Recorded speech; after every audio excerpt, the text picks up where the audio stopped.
Yeah, good day, my wonderful listener. Today I have a privilege to have my humble prince in my midst. You can see him, he's very cute, handsome. In fact, I know you guys want to hear his voice, and inshallah, we'll be giving him the privilege to introduce himself. My prince, over to you. Thank you very much for having me. My name is Prince AHMED AZAD IBRAHIM. I'm the first grandson of His Royal Majesty Dr. IBRAHIM, the Ata of Ibrea. When I heard about this amazing opportunity to come and speak with you, I couldn't turn it down. I had to be here to express myself and to be able to reach out to the youth and the topics which are key at the moment. So I'm very appreciative that you've had me here. All right, today the topic of the day is we want to talk about the society today. What do you think about society today? And the youth system at the moment. I'm a youth, I represent the youth, and I'm a very humble one at that. I relate to all people at all walks of life, and I make sure that I go out there and I actually see the way things are done. I don't get told or I don't hear, I actually go out, see certain things for my own eyes, and see how, you know, the lives of people are being touched in different ways. There are a lot of benefits to take from that, and there's also a lot of negatives, unfortunately. It's like a lack of guidance amongst the youth, the parents, the leaders in the country. I don't see how, you know, we as a country or as a nation can improve without guidance. The youth is obviously the agenda of nowadays. I mean, you've got an average age in Nigeria of probably around 20, if I'm not mistaken, and that's 70% of the population. So then there does need to be some form of parameters which involve the youth in all sorts of activities within the country. Now, we look at vices in the society at the moment, and, you know, there's a lot of negative talk in terms of security situations in the state, security situations in Nigeria as a whole. Has it been addressed? No. Who takes part in all that? Who contributes to the insecurity in the state? The youth. It's unfortunate you don't see a 70, 80-year-old man out there carrying a gun to try and kidnap or do things that are unnatural. Now, what we have to look at is, does that bubble down to the training that was given to them when they were young, or their upbringing, or is it due to the current financial situation that's going on within the country? And I can tell you firsthand, the country is hard right now. It's difficult.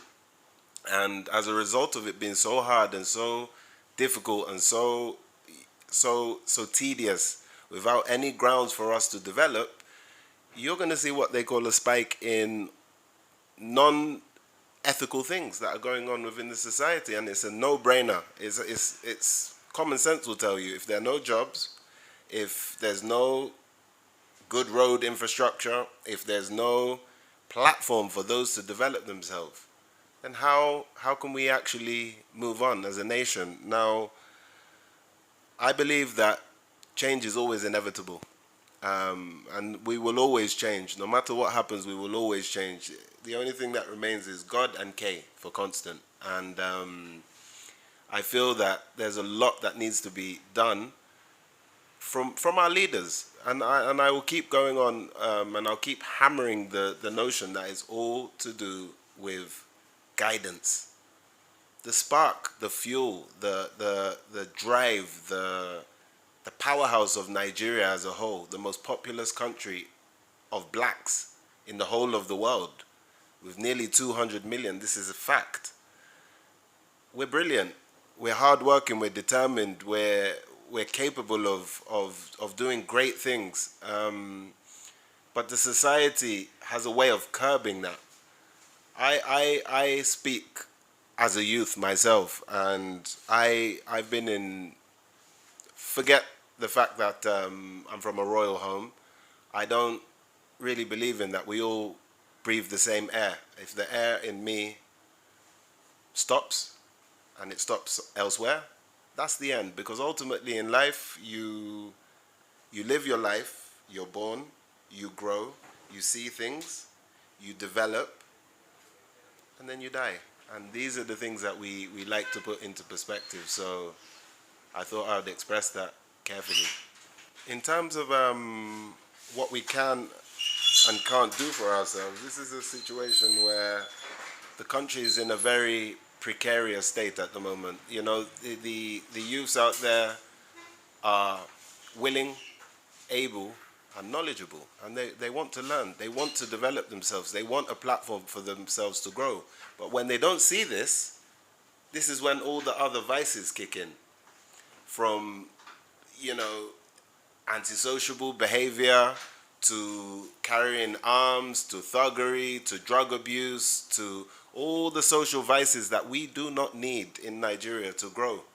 I'm an AHMED man, and I'm a very proud AHMED man, and I will always be a proud AHMED man till I go to the grave. And I just think a lot more can be done within the society today, from our leaders, from our parents, from the generation that really cares about what should be done within our beautiful Nigeria. Wow, this is a very great interview. Wow, I love the way you are taking the question one after the other. In fact, the way you treat the whole thing, Thank you. It's so great. Thank you. I'm so happy. What is self-development?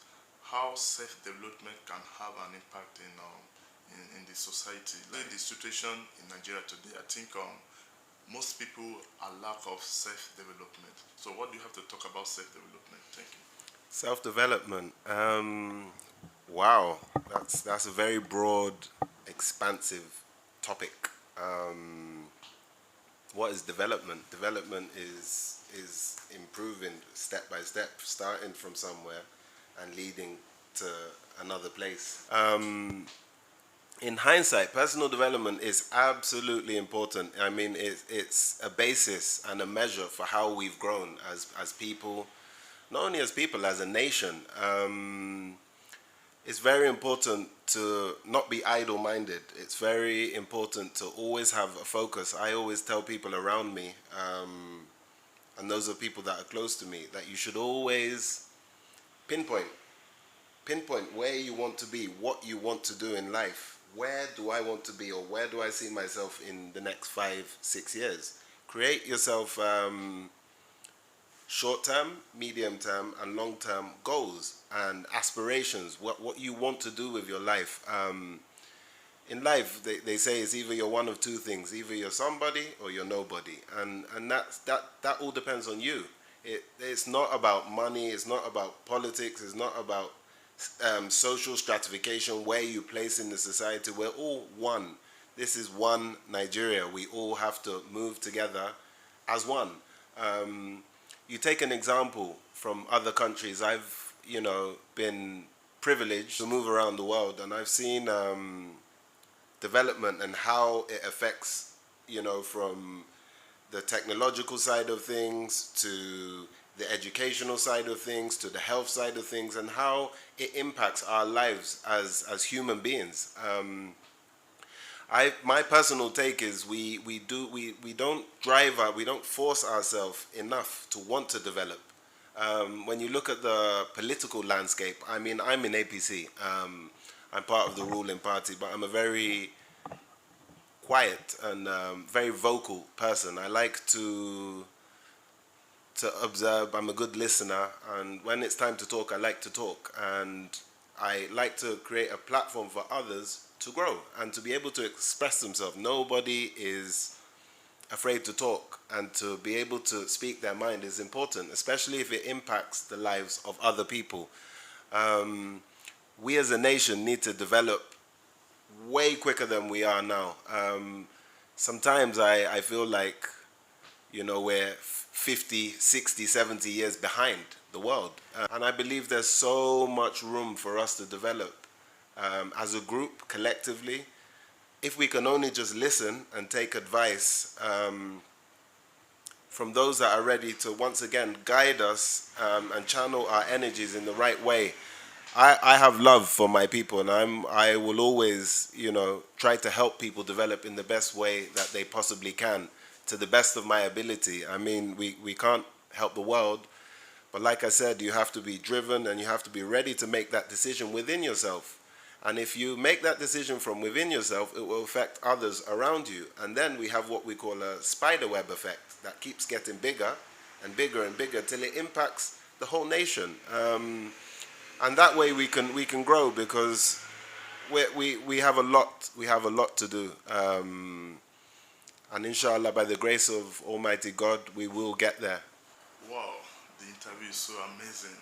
So are you feeling good? Like, are you happy? Yes, I've got a lot of weight off my chest, and once again I have to thank you for giving me your time to speak and to reach out to my people. Wow, that is good. All right, we are rounding up the whole interview, and we want you to use this opportunity to speak to our people before you go, like, to appreciate them. And people used to talk good about you, everybody love you, especially the youth, they want to always see you. Thank you. So what do you have to say to them before you leave? The first thing I have to say is I love the youth as well. The same way they love me, it's the same way I love them. You know why? Because we're all cut from the same cloth. We're all the same. Wow. And I want to thank everyone for actually being patient enough to listen to my going-ons. And I would adhere to all youths to try to develop themselves, not be brainwashed. Never ever be brainwashed. See things for yourself. It's important. Have a focus and chase it. In the next 5, 6, 7, 8 years, you will be something. You can be whatever you choose to be, as long as you are determined. Wow, that's good. So you guys can hear my prince, my humble prince. He said you can be whatsoever you want to be, as far as you stay focused, you have aim and goals to achieve. You can do it. Let's come together and do it. We can. My prince. God bless you. Bro. We're going to say to you.